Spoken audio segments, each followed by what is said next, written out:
Magandang umaga po sa lahat nating tagapakinig. Ako po ay si Dr. Toto Tirador, engineer din. At magandang umaga po kay Mel in East G, Singapore. Maayong morning, Sano. Have a blessed Sunday. Padayon sa pagpasabot sa patas nga balaod, watching always from Singapore. Daghang salamat, Mel sa imong pag-daygon dire. So, karon now, ang aking masasabi ay ito po, importante po ito yung pag-usapan natin sa mga next week ay medyo umpisa na puputok ito yung kontrobersiya dito. Ito po yung patungkol sa impeachment ni Sara Duterte. Alam mo, ladies and gentlemen, ang problema po natin sa ngayon is talagang sa mga gusto ng impeachment, madidismaya kayo.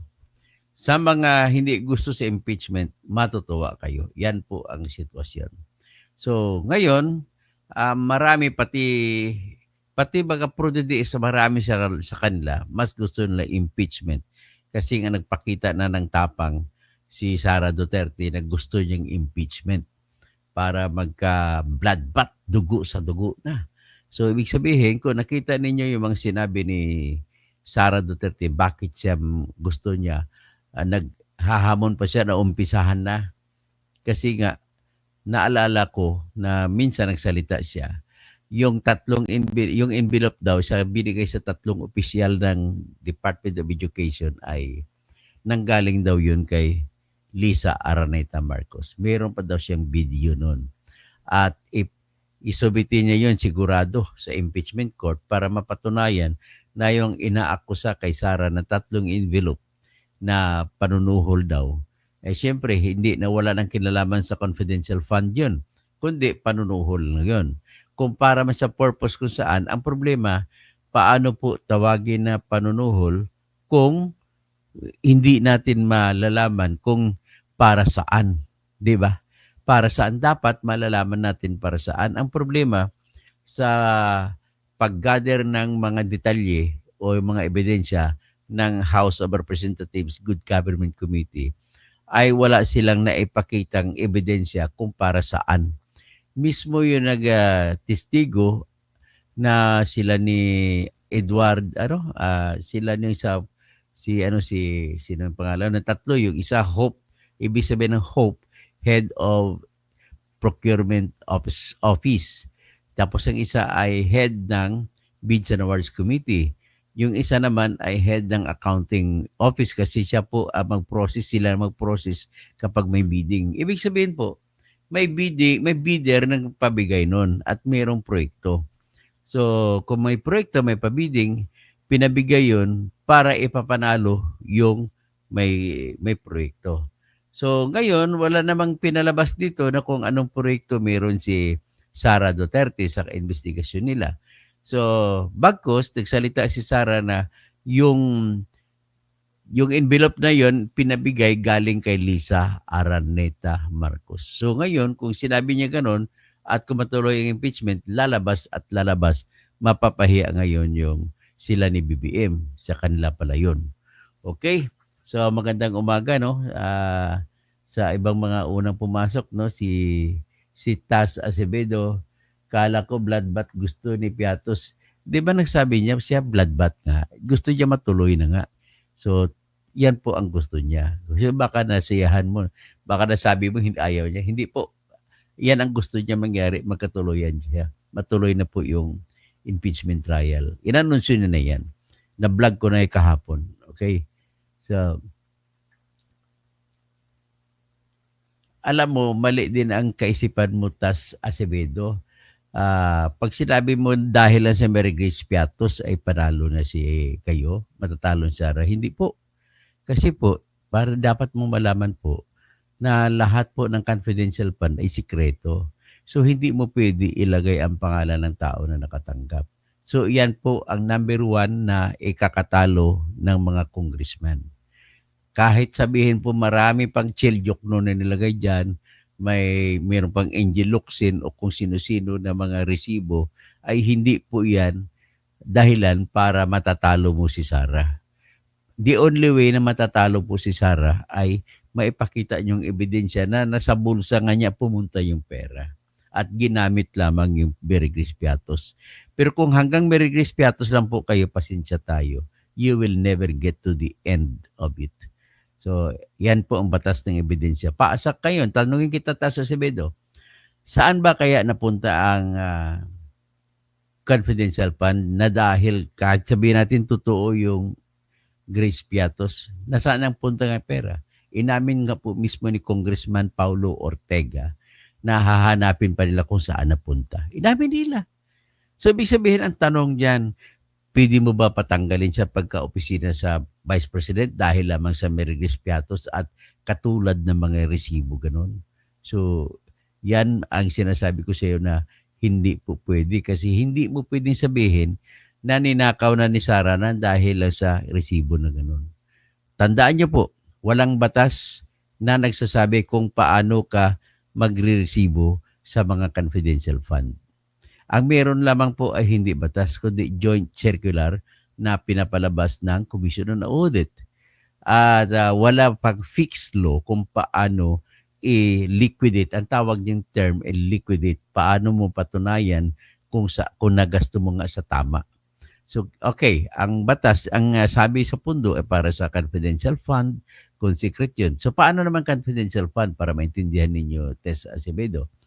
Ang example ko may bibigay dyan na pinaka-the best example po ay ganito. Kung mapanood nyo po sa Zero Dark 30 sa YouTube, panoorin nyo po. Ang dalawang babae na CIA or Central Intelligence Agency ng United States of America, binigyan ng trabaho ng American government na hanapin kung saan si Bin Laden. Dumating sila sa punto na sa paghahanap na 10 taon nila na proyekto yan. Hindi nila nakita-kita hanggat sa panghuli. Nakita na lamang nila nalaman nila kung saan si Bin Laden sa pamamagitan ng telephone number na binigay sa kanila ng isang tao na siyempre ayaw magpakilala. Papatayin siya ng grupo ni Bin Laden kung binigay ang number. So kapalit ng pagbigay ng number ay itago ang pangalan at 25 million US dollars. Hindi 25 million kundi isang Ferrari ang ibigay. So bumili ng Ferrari ang mga ahente at gamit ang pera ng US government. So nakatago yun ng resibo. Hindi po pwede ibigay kung ipangalanan na sa Ferrari na binili. Parang ganun lamang po. So dapat yun na maintindihan. So ibig sabihin po, hindi ko sinasabi na hindi ninakaw ni Sara. Maaring ninakaw niya. Kaya lang, ang sinasabi ko lamang ay hindi po sapat ang ebidensya na Berigris Piatos. Okay? So Mauro Yusulan, di na Toto Tirador. Kung ano man nasasabihin nyo sa akin, ang gusto nyo lang kasi marinig, yung titirahin si Sara, yan ang good news sa inyo. Ay, kaya maraming mga mali-mali, mga desisyon ninyo. Pag gumamit naman po kayo ng lohika, logic. Ano bang logic? Okay? Sinasabi ko lang ang katotohanan na mahina pong ebidensya na Berigris Piatos. Okay? Bener Bocod, nanalo si Erwin Tulfo. Nanalo siya pero buhay pa rin ang aking petisyon at sinampahan ko siya. Mamaya magbablog ako tungkol kay Erwin Tulfo at hindi papatay ang kaso ko. Okay? Si Makatang Bombay, sure na po ba yan, sir? Kala ko tuloy na sa June 11. Ang June 11 ay parang ano na lang yan, parang seremonyas na lang yan sa base sa ibablog ko dito. Si Andrea Guico watching from Singapore. Mauro Yusulan, at nag-iba na, sir? Hindi po ako nag-iba, para lang ako sa katotohanan, sir. Kung anong katotohanan, doon tayo. Alangan naman ipipersahin natin yung impeachment kung wala namang kulang naman ng ebidensya. At kung ayaw naman ng senador, yan po ang mangyari dyan. Okay? Wala po sa kamay natin ang mangyari sa impeachment. Hindi natin hawak ng mga senador. So, Honda Viga, tirahin mo si Erwin Tulfo. Tinitira ko na po. Mamaya pagtapos ito, isunod ko po si Erwin Tulfo. Makataong Bombay, hindi siya, nag-iba, anti-Duterte pa rin siya, totoo lang yan. Kung ano lang totoo sinasabi, binira ko nga nung isang araw si si Pulong Duterte, 'di ba? Sa pananakot niya sa isang bugaw. O paano pa sabihin ninyo na ano ako, nag-iba na ako. Doon lang po ako sa katotohanan kung anong totoo po. Ngayon, ang katotohanan na nakikita natin ayaw ng mga senador. May blanco. Kaya sinasabi ko rito ay madidismiss na lang ang kaso nito. So, Warbisdak, good job Sir Toto for being open-minded. Honda Vlog, Toto please shout out. Okay po, Jojo Jariol, confidential gani, di pa kasabot. O confidential nga, sikreto yan. Hindi na kailangan, kung ulitin ko lang ha, masaktan makayo hindi, kung ang ebidensya ng Emerigris Piatos lang na resibo, hindi po yan tatalab. Okay? Hindi po yan ibig sabihin na binulsa ni Sara ang pera. Kailangan may direkta kayong ebidensya na magpapakita o kahit circumstantial evidence na magpapakita na talagang napunta sa bank account ni Sara. Anong pwedeng bank account? Ano pa ning ebidensya? Maaring ang ebidensya na nagsasabi na noong binigay ang sa December 21, noon December, but in 11 days eh. So December 31, so December 20, binigay ang pera sa Office of the Vice President ni Sara, ni Marcos. So titingnan mo doon, 2022 yun. So kailangan nila magpalabas ng tinatawag na AMLAC. Ano yung AMLAC? Anti-Money Laundering Council na records ng bangko ni Sara Duterte. Tapos kung sa record sa bangko ni Sara Duterte pumasok yung pera na equivalent sa 125 or 100 million, ay masasabi ko na pumunta kay Sara. Pero antayin natin kung meron man. Pero kung inaamin ng congressman, ang kanilang ebidensya ay hanggang sa Merigris Piatos lamang, walang mangyari sa buhay nila. Umamin na nga si Congressman Paulo Ortega na isa sa lead na mga gustong matira pa dito, ay inamin niya na gusto na matira si Sara, pero hanggang doon lang kanilang ebidensya. At inamin niya, ulitin ko lang, na hindi pa nila alam kung saan napunta ang confidential fund. Ang alam lang nila ay hanggang doon na lang kay Lieutenant Colonel Raymond Lachica, saka Lieutenant Colonel Dennis Nolasco. So, kasi iyon ay mga intelligence officers ng Army. So, kung ano, saan binigay nila ni Colonel Lachica at ni Colonel Nolasco, yan ang discoveryhin natin. Pero bakit, ang tanong ko, bakit hindi man lang inimbestigahan ng Good Government Committee ni Joel Chua at mga kasamahan dyan na si Paduano tsaka si Abante o kung sino pa? Bakit hindi nila tinanong ang dalawang sundalo na panahon na yon andoon na sa kanilang committee, naghihintay na lang tanungin at hindi pa nila tinanong? Ang katwiran nila na narinig ko ay national security concerns daw. So kung national security, ibig sabihin, tama sa confidential fund talaga pala. Diba? Ganun lang yung kasimple. Tapos nandoon na si Sara sa panahon na yon, kasing akusasyon nila kay Sara po ay hindi dumadalo. So ando na, dumadalo na, bakit hindi pa nila tinanong? Yan po ang pinakamatindi doon.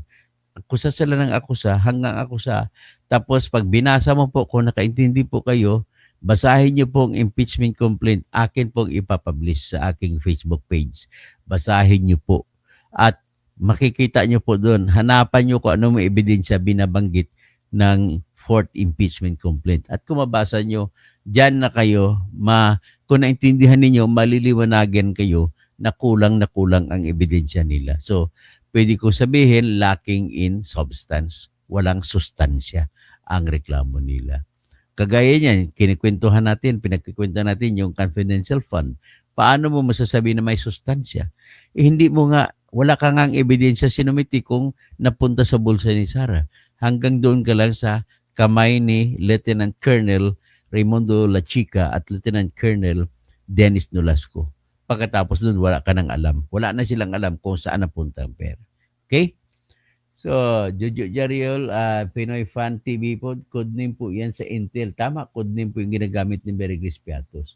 Tapos, Warbisdak, di nila maintindihan ang confidentiality. Maribik Medina, alias plus the real name, dapat sa OBP documents. Kaso ala silang maipakitang hindi po sila pwede magpakita. Marivic Medina, bakit po? Kasi hindi pa tapos yung audit at hindi nila pwede ilantad kung sino yun. Okay? Hindi pwede kasi sekreto nga eh.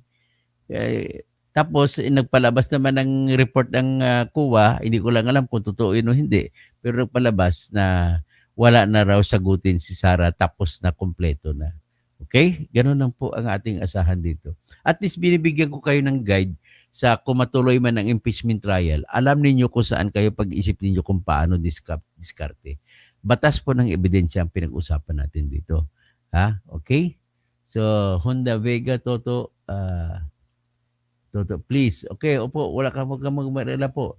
Si Joseph Franz Guzman Berteni, Catalonia Housing, notify, mayroon din po magandang balita. Attorney Toto, naramdaman lamang ng kapulungan ng mga kinatawan ang kanilang kabuktutan ng ugali ng sa sampahan nila noon taon 2004 si Pangulong Gloria Macapagal Arroyo ng mataas na krimen at binasura po ito ng walang takdang proseso ng batas na ang lahat ng kahinaan nito po ay pinadama ng kapulungan ng Senado.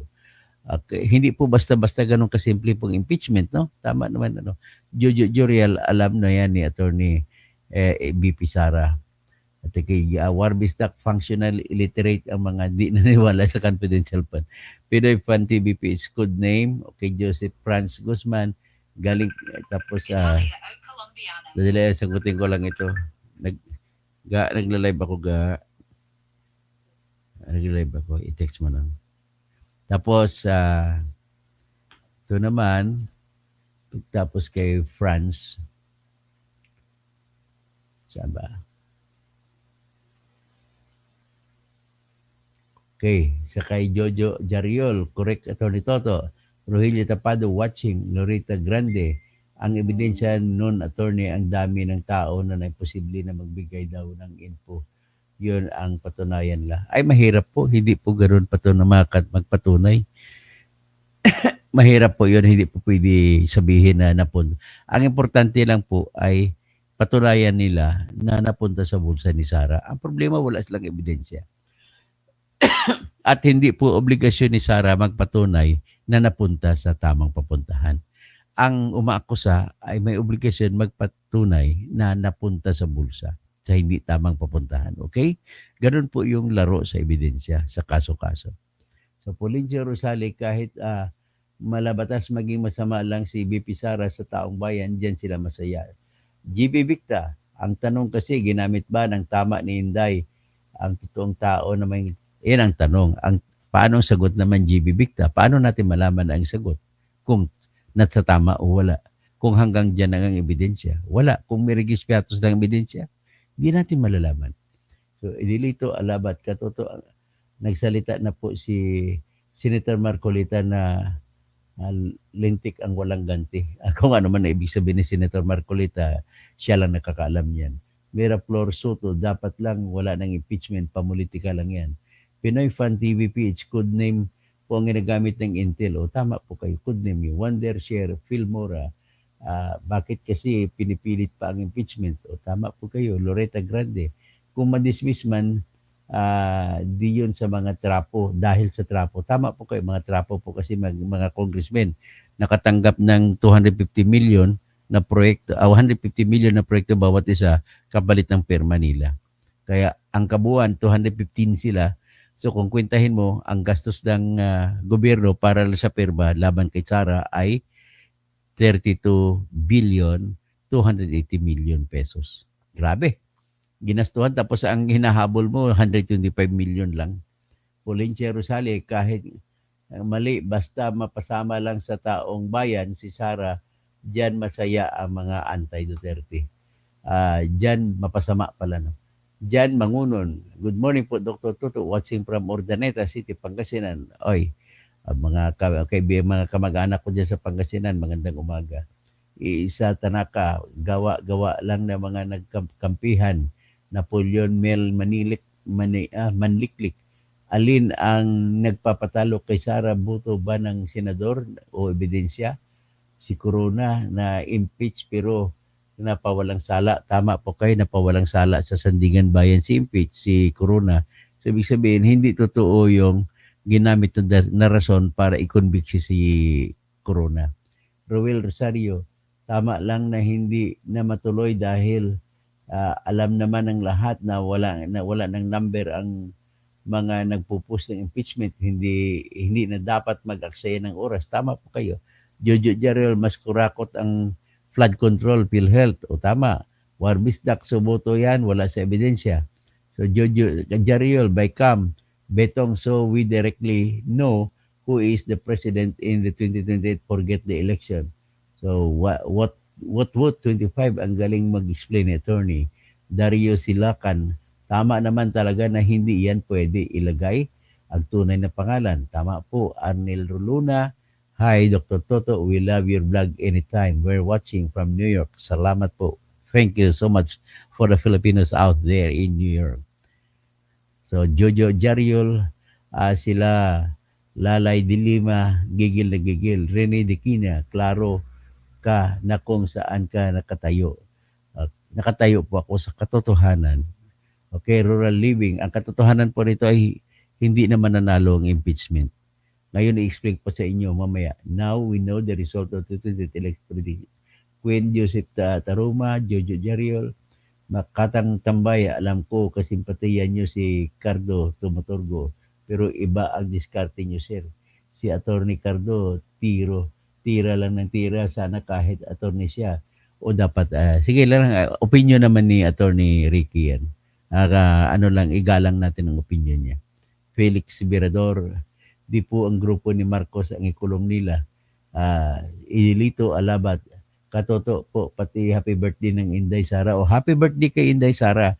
Nag-celebrate siya kahapon no, sa The Hague, sa The Park, Duterte Park doon. Warbisdak, Jojo, Ila Jud po ipugos ng Piatos. Jojo Jariol, Jico Navarro, dead on arrival na yan. Okay, lack of form and substance. Tama po kayo. Michael Samos, tanong ng supot, natanong ng supot ka ba? Hindi po ako supot. Itanong mo sa misis ko, hindi po ako supot. Ilonggo ako pero hindi ako supot. Idelito Alabat, mabuhay ka katoto at ang iyong programa. Mary Jane Andrade, I love you po. Kaya toto solid supporter nyo. Michael Somos, na Nonoy Taying, good day toto attorney. Ari lang ko di permi. Gapamati, salamat gid sa imo Nonoy. Book, gusto kita ngayon kung mag-vlog at live magiging patas at ngayon kasi well explained. Salamat po. Alberto Andor watching from Milan, Italy. Tapos Loretta Grande, kung prosecutor ka pa ni Toto, di ka magpurso ng kaso. Kung prosecutor ako, ipupurso ko po ang kaso Arnulfo Mano kung may ebidensya ako. Pero kung prosecutor ako at kulang ako ebidensya, isusuko ko yun. Honest naman ako sa korte. Jerry Velasco, so okay lang pala sa iyo na hindi dapat ipaliwanag kung saan nagastos ang mga funds. Wala tayong magagawa diyan kung hindi matutuloy. Paano naman ipapaliwanag? So paliwanag. So kung gusto mo ipaliwanag, bakit hindi natin percent? Sige. Sampa rin tayo ng impeachment laban kay BBM kasi mas malaki sa kanyang confidential fund. 4,625,000,000 ang kay BBM. Ang kay Romualdez, nasa 16 billion. Paano natin sila lang ba, si Sara lang ba papaliwanagin natin? O kung may konsensya tayo, sabay-sabay lahat, di ba? Jojo Jariel, hi. So, ang katotohanan ay dapat lang na convicted si Sara para sa pera. Pero Jigger Yarte, hindi pa tayo sigurado kung nabinulsa niya o hindi. Well, may ebidensya ka ba, Jigger Yarte? Wala po tayong ebidensya. Okay? Mag-explain ako kung bakit. Wala ng trial may expect. Mismo po, ang aking basihan po ay ganito. Una, sa June 11, magsimula daw sila trial. Matapos nila i-postpone. June 2 dapat, bukas dapat. Ngayon, anong mangyari? In-expect ko po kasi kung bakit wala. Mga matalino kasi mga abogado ni Sara Duterte. At yan po ay sa katalinuhan nila, Bali, bubo lang po yung abogado na hindi magsasampa ng motion to dismiss. Sinisiguro ko po yun pag umpisa magsasampa ng motion to dismiss ang abogado ni Duterte. So kung mag-successful ang motion to dismiss, out na, wala nang trial. Okay? Ngayon, may isang posibilidad. Kung magsampa ng motion to dismiss, ibabasura ng senators, Senate Impeachment Court. Kung ibabasura nila, magpapile ba ng motion for reconsideration yung mga abogado ni Duterte. So maggamit tayo ng oras. Kung magpapile siya sa June 11 ng motion to dismiss, kasi umpisa na, ano mangyari? So papasagutin yung kalaban. So 15 days plus 15 days, 30 days na. So ano na yon? June, July na yon. Tapos sasagot ulit si Sara, so magiging July 15. Pagkatapos, magdidesisyon ang Senate plus 30 days. So, August 15. Kung may desisyon ng Senate, ay ibig sabihin, kung magdesisyon ng mga senador na ibasura na ang impeachment, wala na, tapos na. Pero kung magdesisyon ang Senate, kung halimbawa, ibasura, anong mangyari? Siyempre, hindi rin patatalo yung mga grupo ni Romualdez na mga prosecutors. Magsasampa po sila ng petition for certiorari sa Supreme Court. Pero habang sa Supreme Court, ang kaso, patay na ang impeachment. Antayin na lang kung magbabaliktad ang Supreme Court. Kung baliktad rin Supreme Court, saka palang bubuhayin ulit at ituloy-tuloy. Pero sa karanasan natin, mahigit 6 na buwan yan bago matapos ang Supreme Court. Tingnan nyo lang. Matandaan nyo ba na noong February 5, 2025 na naisampa nila ng House of Representatives noong alas 5 na mahigit sa Senate ang kanilang impeachment complaint. Pagkatapos nun, di ba natandaan nyo, kasunod na linggo, kasi Biyernes yun kasunod na linggo, nagsampa naman ng petition for certiorari para ipabasura yung impeachment. Ang nagsampa nun ay mga abogado galing Mindanao. Isa ron ay roommate ko sa Mindanao State University na si Attorney James Reserva, na siyang nanalo pa rin ulit na board member sa Agusa del Sur. Ngayon, isa din si Israelito Torion. Isa rin yan sa pumirma sa kasong yan si Martin Delgra, ang abogado din ng Duterte na dating LTFRB chairman. So marami sila, mga vlogger dyan, sila ni Coach Oli, nagpirma din dyan. Mga grupo nila ni Banat Bay, nagpumirma din dyan. So yung petition na yun, tandaan nyo, ay sinundan pa ng petition ni Sara. Hiwalay ang kay Sara. Ang rason po nila ay ganito. Pare-pareho naman sila rason. Ayon sa kay Sara at saka sa Mindanao lawyers, ang impeachment complaint na sinampa noong February 5 ay pang-apat na. So ang unang 3 impeachment complaint ay harang na. Kasi po ang sabi sa argumento nila, which is dapat na argumento kung ako man mag-argumento, dahil iyan po ang nakalagay sa batas natin sa ating Constitution, sa Section 3, Article 11 ng ating Constitution, nagsasabi na hindi pwede magsampa ng reklamong impeachment ng mahigit sa isa sa loob ng 1 taon. O sinampa yung unang impeachment ayon sa kanila, which is true naman, totoo naman, hindi natin pwede baliktarin na hindi totoo. December 2, 2024.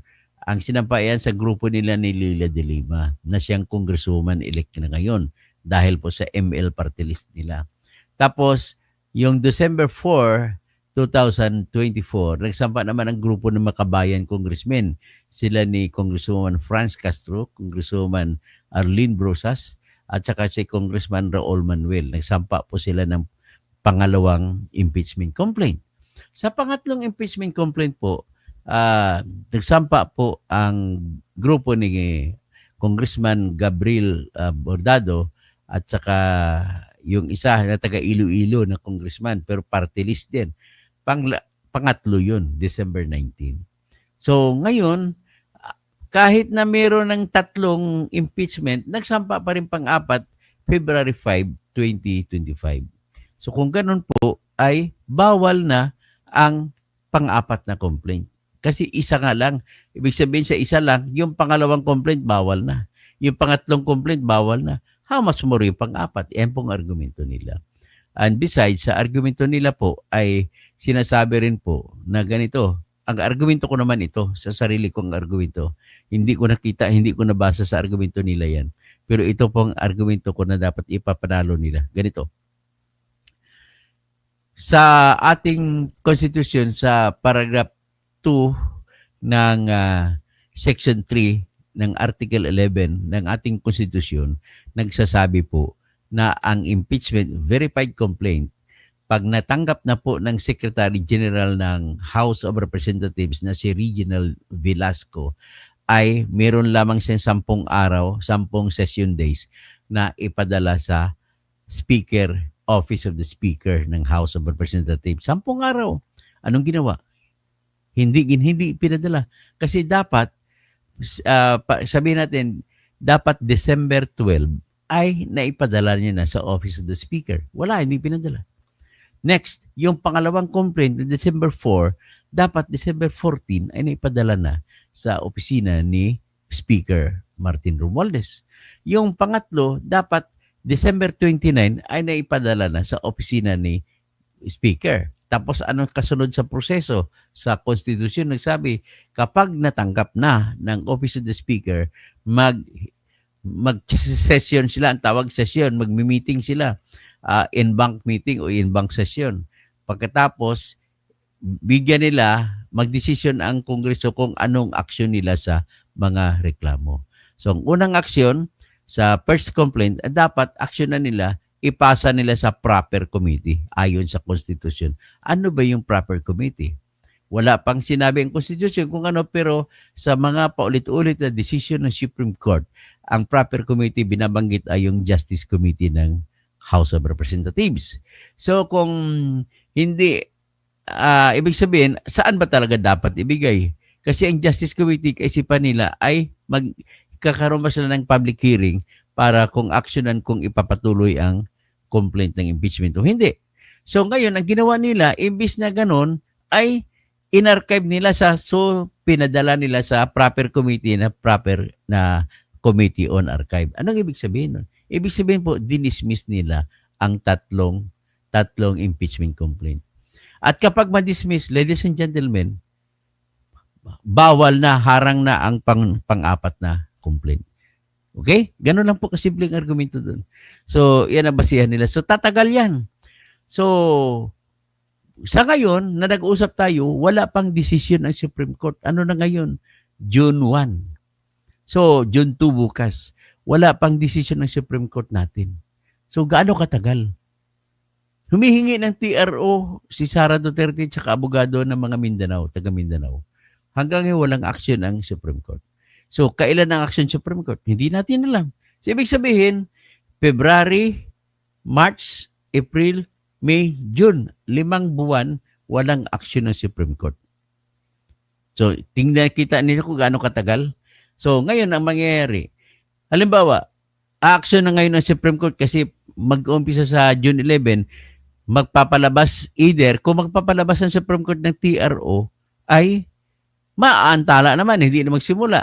So, matatagalan kahit hanggang December ng 2025, hindi pa maumpisa ng impeachment. So, next, 2026 na. Ganon, kung mag-decision, balik tayo dito sa kwan. Kung magpalabas, halimbawa, ang Supreme Court, edi magpapile ng motion ang kalaban. Sila mga prosecutor. Tatagal naman ang usapin. Mahigit lampas naman 2026 yan. So ngayon, kung kung decision na ng Supreme Court TRO, tigil. Tapos maliban dyan, may sariling decision ang Senado as Senate Impeachment Court. So may sarili silang mandato na pwede silang umaksyon kahit wala pang aksyon ang Supreme Court. Ang gagawin lamang nila is, nakikita ko na yung abogado ni Sara Duterte ay magsampa ng motion to dismiss. Pag motion to dismiss, sino ang magdesisyon kung payagan o hindi? Kung payagan, mananalo si Sara, tigil ang impeachment. Kung hindi payagan, ay wala na. So ngayon, ano mangyari? Kita mo naman, magbilang tayo ngayon. So kung mag-file ng motion to dismiss, ang unang tanong, sinong mga grupo ng senador ang a-action? Kasama pa dyan yung natalo hanggang sa June 30 pa ang kanilang termino. So, sa mga lumang senator, kasama diyan si Ruben Padilla na sigurado ko kay Sara yan. Kasama diyan si Mig Subiri na sigurado ko kay Sara yan. Kasama si Jewel Villanueva na kay Sara yan. Kasama si Wen Gatchalian na kay Sara sigurado yan. Sino pang iba? Kasama si Bato, so 5 na. Kasama si Bongo, o 6 na. O, sino pang iba? Si Ruben Padilla, o 7 na. Sino pa? Kailangan niya 8 boto lang. O, sino pang iba? Si Amy Marcos, old Kokon, kasama. O, tapos Cynthia Villar, o 9 na. O, sigurado ako kung saan pupunta. Nagsalita na rin si Binay, si Nancy Binay, kung saan siya. So, 10 na. Ibig ko pong sabihin, kung sa lumang senator tayo, kasama si Bong Revilla dyan, kasama si Francis Tolentino dyan na natalo. So, kung ganun po ang mangyari, panalo si Sara sa butuhan. Kung manalo si Sara, ang motion to dismiss, aprobahan nila, wala ng kaso. O ngayon, kung tatawid ngayon sa bagong kongreso, 20th Congress, sa ngayon po, 19th Congress, kung ang magdidesisyon ng motion to dismiss ay yung 20th Congress, kung pwede. Kung magdesisyon, panalo palalo. Bakit? Sino bubuto? 5 na kagad ang buto ni Sara.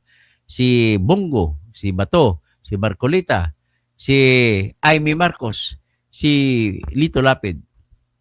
So ngayon, dadagdag mo dyan si Pia Cayetano kasi si Alan Peter Cayetano ay saradong tao ni Digong. Imposible naman na lalaban ko kontra si Pia Cayetano sa kung ano ang naisip ni Alan Peter Cayetano. So, 6 na.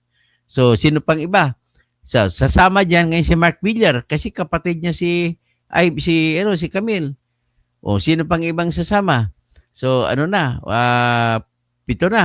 Si Ruben Padilla, 8 na. O, sino pang iba sasama? Kung sasama sa kanya, pwede natin sabihin si Loren Ligarda, si Joseph Estrada, si Jinggoy. Kasi nagsalita na si Jinggoy na ayaw niya. So, 9 na. So, ang isa pa niya sasama, si JB Hercito, kagrupo ni Mig Subiri yan. Kaya Mig Subiri, 11 na. Si Joel Villanueva, 12 na. Si Wayne Gatchalian, 13. So, pag 13, basura na ngayon. Kung pagbubuto yung 13 na ibasura yung impeachment, basura na, wala na. Kaya yun sinasabi ko po na wala na pong trial na mangyayari. So in the same manner, no, napakinggan ko rin si dating Senate President Franklin Drilon, nagsabi rin siya na bold prediction niya, wala nang mangyayaring trial sa impeachment. Yan din, kung paano pa in-explain, mas detalyado ako, pero sa kanya, in general terms. Tapos si attorney, ito naman may isa pang issue. Hindi lang yan, may isa pang issue na itatakel. Magpapahirap na naman ito, pampatagal. Sabi naman ni Tito Soto at sabi ni attorney Makalintal na sanay na abogado sa election law at si Senate President sanay sa pagiging Senate President ay hindi na raw pwedeng itawid. Ibig sabihin, hanggang June 30 na lang ang buhay ng impeachment na sinampa. At hindi na pwedeng itawid sa kasunod na Kongreso. Kasi bakit? Ayon po sa kanilang Rule 44, sa Senate Rules, ay hindi na sila pwede itawid yung mga bagay na ginawa sa kasalukuyang Kongreso, which is 19, na itawid sa 20th Congress. So kung hindi pwede itawid, dead ball na ang impeachment, hindi na magkaroon ng trial. So, yan po ang argumento nila ni Attorney Mac, si Senate President Tito Soto, ganun ang argumento niya. Although ang argumento sa kabila ni Jesus Cordero ay pwede pang itawid. Kaya nga siya nag-delay. So, ganun po ang sitwasyon. Itatakal ko na lang siguro isa-isa ang mga kasunod kasi na tayo, magpo 40 minutes na. So magandang umaga po sa lahat. Hanggang dyan na lang tayo.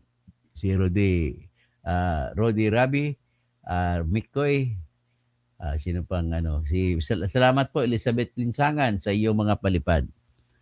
Sino pang iba, no?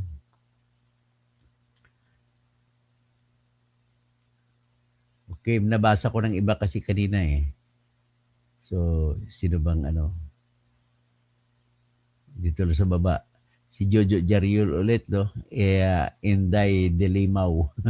Inday Delimaw. Jamer Bongkodin. May trial po, mali ka po dyan. Sige, opinion mo, Jamer Bongkodin, ay may trial. Ang opinion ko wala na po. Kaya ipaliwanag mo rin. Kasi sa ako, nagpaliwanag na ako eh.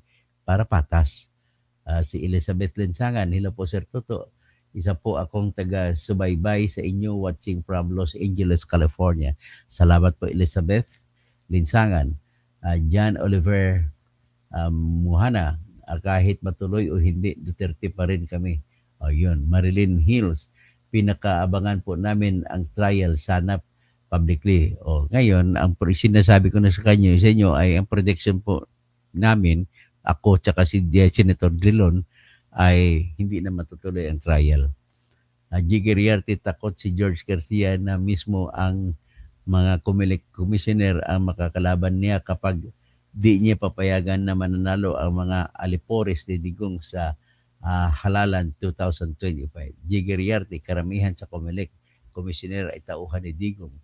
Jerry Velasco, ganyan na lang pagkakainotil naman ng ating konstitusyon, paano na rights. Yan, iba, isisisi mo yan, Jerry, sa ating mga politiko. Celso Lakdaw, sabi ng expert, kasuhan na lang ng plunder kasi 612 million. Ayun, tingnan natin kung kasuhan ng plunder. Ang problema, hindi pa kailan paturayan kung saan napunta eh. Ang napaturayan lang, may resibo lang ng mga Meregris Piatos, hindi po yan makapapanalo. Paulo Ortega, I dare you. You better shut up there, Paulo Ortega. It brings bad music to your ears. At saka, hindi ka na bumababa na po yung reputasyon mo. Pati si Congressman Adjong, diyan ka na lang sa Lanao del Sur mananalo. Hindi ka na dati potential ka sana maging senador. Hindi ka na mananalo pagka senador. At Munyeter, marhay na udto din. Mga Duterte at Marcos ay parehas lamang mga mundo. Manda at saka magna. Okay? So, Ben Lopez, katuto, paki-shout out kay BP Sara birthday. Okay, happy birthday Inday Sara daw sabi ni Ben Lopez. Si Pastor Rodi Rabi, saka ATC Junior, magandang umaga po sa inyong lahat. Hanggang dyan lang tayo ngayon po. Mayap auto na. Okay? Unknown si nagsalita na po ang sambayanan, mundo at Diyos sa presidente ng Demokratikong Elect 2028. Okay, Jojo Jarial, Ben Lopez, hanggang dyan lang po. Crisanta Ponce, Evelyn Ginto, yan, Loretta Grande, maraming salamat.